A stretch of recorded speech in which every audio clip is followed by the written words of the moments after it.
Amici di Rider Italia, buongiorno. Sono qui alla concessionaria Triumph di Brescia per ritirare la mia nuova moto. Siete curiosi di sapere che modello è? Seguitemi.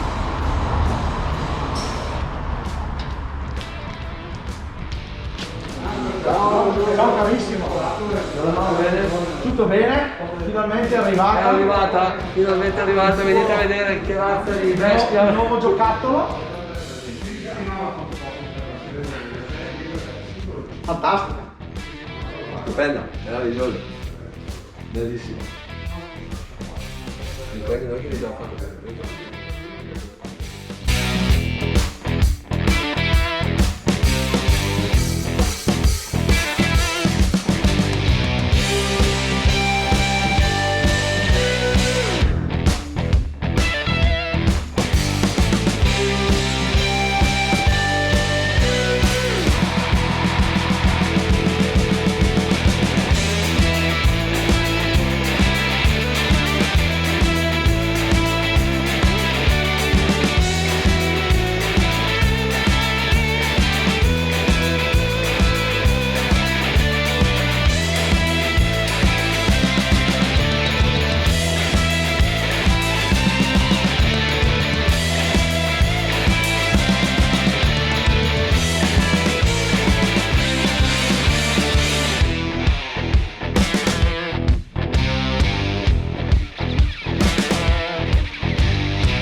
Qui con il joystick praticamente cambi vedi, autonomia residua. Sì, c'è la possibilità di ovviamente Cambiare tutti i vari qui settaggi. lo fai in automatico, Sì, ok. solo in automatico, va bene. Ok, qui c'è anche un cruscotto più classico e lì ovviamente che qui si è il vede poco contagirilato, neanche. perfetto, tacca della benzina, mappa, contamarce, temperatura ambientale. Ritorno alla schermata di prima. Ovviamente qui c'è il cambio mappa, sempre istantaneo, quindi stradale, sportiva, personalizzabile, pioggia, ok, e te la lascio sulla road, quindi confermo la stradale. 4 frecce, Ok, cruise control come ti dicevo, questa è la manopola riscaldabile su 3 temperature, perfetto. perfetto, e per, diciamo così, se la spengo blocca sterzo, Ok.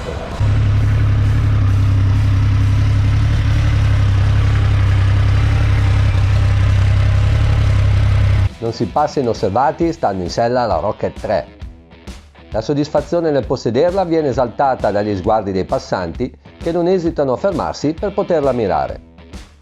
Il design accattivante, l'immenso motore e l'accuratezza dei particolari catturano l'attenzione anche dei meno appassionati di questo settore.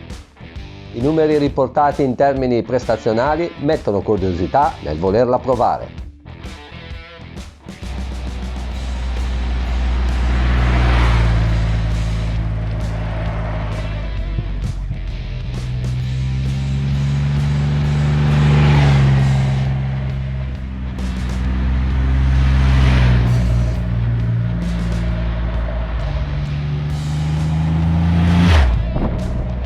Amici motociclisti, ben ritrovati a questo nuovo appuntamento. Ho atteso di aver percorso 1000 km prima di parlare di questa, a mio parere, affascinante e muscolosa Triumph Rocket 3 GT Black Edition, in edizione limitata a soli 1000 esemplari nel mondo. La prova completa dopo la sigla.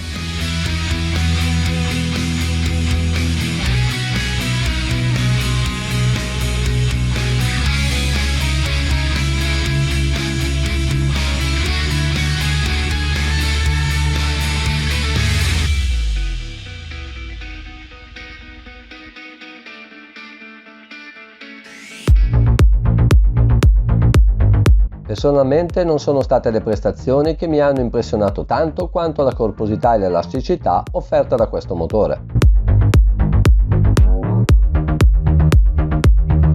Il suo sound cupo mi entusiasma, il borbottio che sento al rilascio dell'acceleratore fa nascere in me un sorriso. 3 cilindri da 2458 cm3 con i suoi 167 cavalli e una coppia di 221 Nm rendono consapevoli di essere a cavallo di un mezzo a due ruote non comparabile ad altre motociclette. Nonostante il suo funzionamento e a scoppi regolari, questo propulsore gira come un orologio appena si superano i 1800 giri. L'erogazione è poderosa ma mai violenta, anche se si sceglie la mappa sport. Si può viaggiare a pieno carico senza dover sfruttare la coppia massima già disponibile a 4000 giri. Al di sopra di questo regime è possibile percepire un innalzamento del battito cardiaco.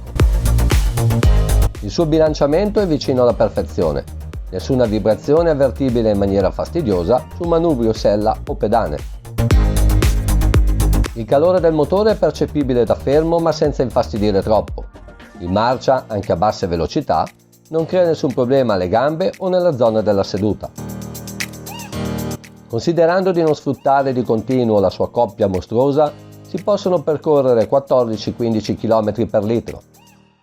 Sfruttandone a pieno le prestazioni, ci si deve fermare spesso al distributore.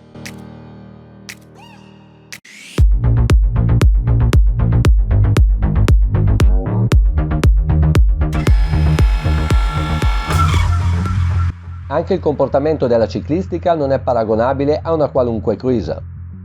Pertanto il suo aspetto non lo faccia pensare, questa nuova Rocket 3 è in grado di fare bella figura confrontandosi con motociclette di segmento più sportivo.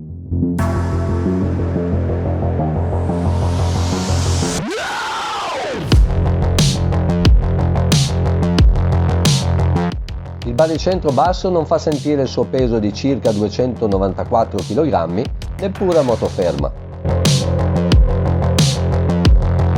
L'interasse di 1677 mm garantisce grande stabilità, limitando possibili trasferimenti di carico nelle frenate come nelle forti accelerazioni.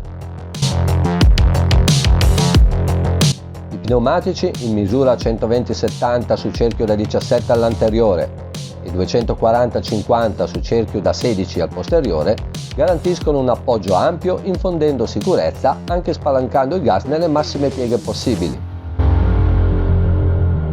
Utilizzando principalmente il motore come elemento stressato, si percepisce l'elevata rigidità torsionale percorrendo una curva con qualche imperfezioni del manto stradale.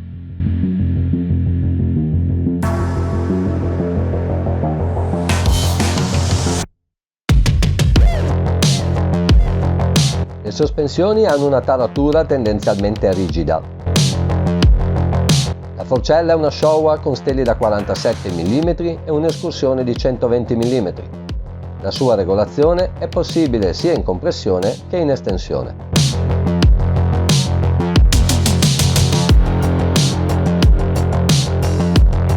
Il monoammortizzatore è sempre di marca Showa con un'escursione di soli 107 mm. Il precarico molla è possibile tramite un pomello volutamente nascosto. La vite della regolazione in compressione è posizionata vicino al serbatoio pressurizzato. Per poter raggiungere quella dell'estensione bisogna rimuovere il coperchio posto sul lato destro al di sotto della sella. Volendo migliorare il comfort e la manovrabilità nel misto stretto, ho cambiato le tarature originali riscontrando un notevole miglioramento.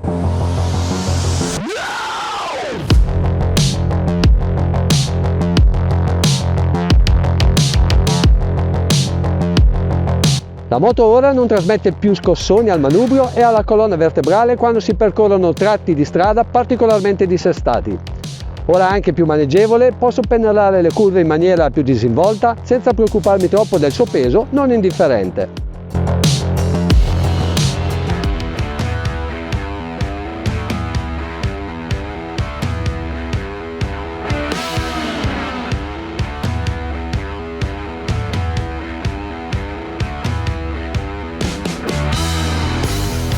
Il cardano è più che robusto e lo si può percepire solo guardandolo. Il suo funzionamento è silenzioso e non infastidisce nella guida senza ritegno. Accelerando, il posteriore della moto si solleva invece che sedere come accade con le trasmissioni a catena. Si può sfruttare questa caratteristica anticipando l'apertura del gas in uscita di curva senza percepire una tendenza ad allargare.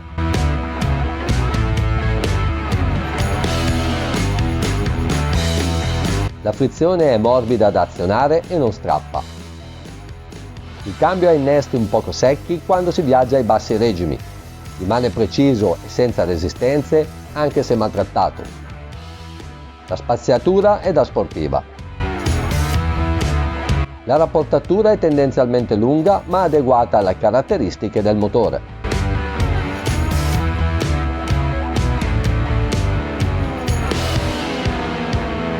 La frenata è da superbike. All'anteriore l'impianto frenante è ciò che di meglio si può trovare su di una sportiva stradale. Pinze stilema, pompa radiale e dischi da 320 mm, tutto rigorosamente marchiato Brembo.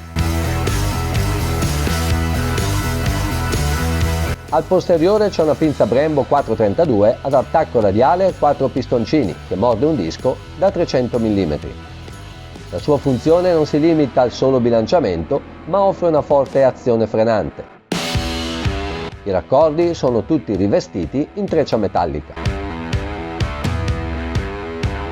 Tanta potenza a disposizione consente arresti in spazi assai ridotti. La ciclistica però non gradisce che si entri in curva con il freno anteriore ancora pinzato. Bisogna abituarsi a farlo con quello posteriore.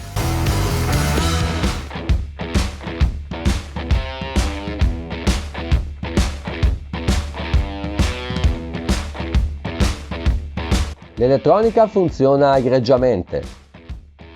L'intervento dell'ABS è avvertibile solo dove è presente dello sporco sul manto stradale. La frizione anti-saltellamento esclude il bloccaggio della ruota, lasciando libero il motore di svolgere una forte azione frenante. La mappa Sport è quella che preferisco. Quella Road risulta fin troppo dolce nell'erogazione. Su questo modello sconsiglio il montaggio di un cambio elettronico. Considerando la cubatura e la coppia del motore, una regolazione non perfetta causerebbe seri danni a cambio e trasmissione.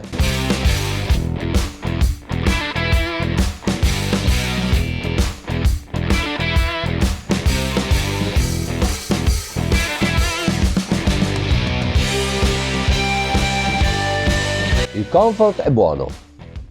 La sella conducente è ampia e ben imbottita. Quella del passeggero è decisamente meno accogliente, ma non da considerarla scomoda. Il poggiaschiena, regolabile, scongiura la perdita involontaria del passeggero nelle forti accelerazioni. Le pedane del pilota sono regolabili su 3 posizioni. Quelle del passeggero sono a scomparsa. Il loro posizionamento non costringe a una posizione naturale delle gambe. Restando in tema di comfort, la Rocket 3 GT è provvista di cruise control e manopole riscaldate. La protezione del cupolino non è da considerare. Quella offerta dal mercato americano migliora di poco la situazione. La mia soluzione è stata quella di realizzare un telaietto per montare qualcosa di più efficace, ma questa è un'altra storia.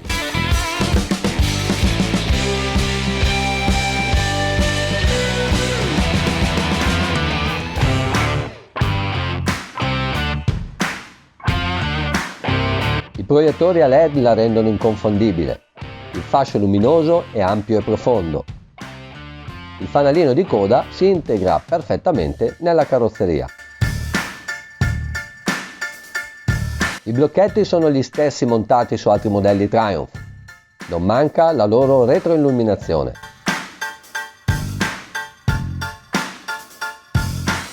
Pertanto la strumentazione sia originale e ben integrata con il design della moto, sulla Rocket 3 mi sarebbe piaciuto vedere qualcosa di più classico.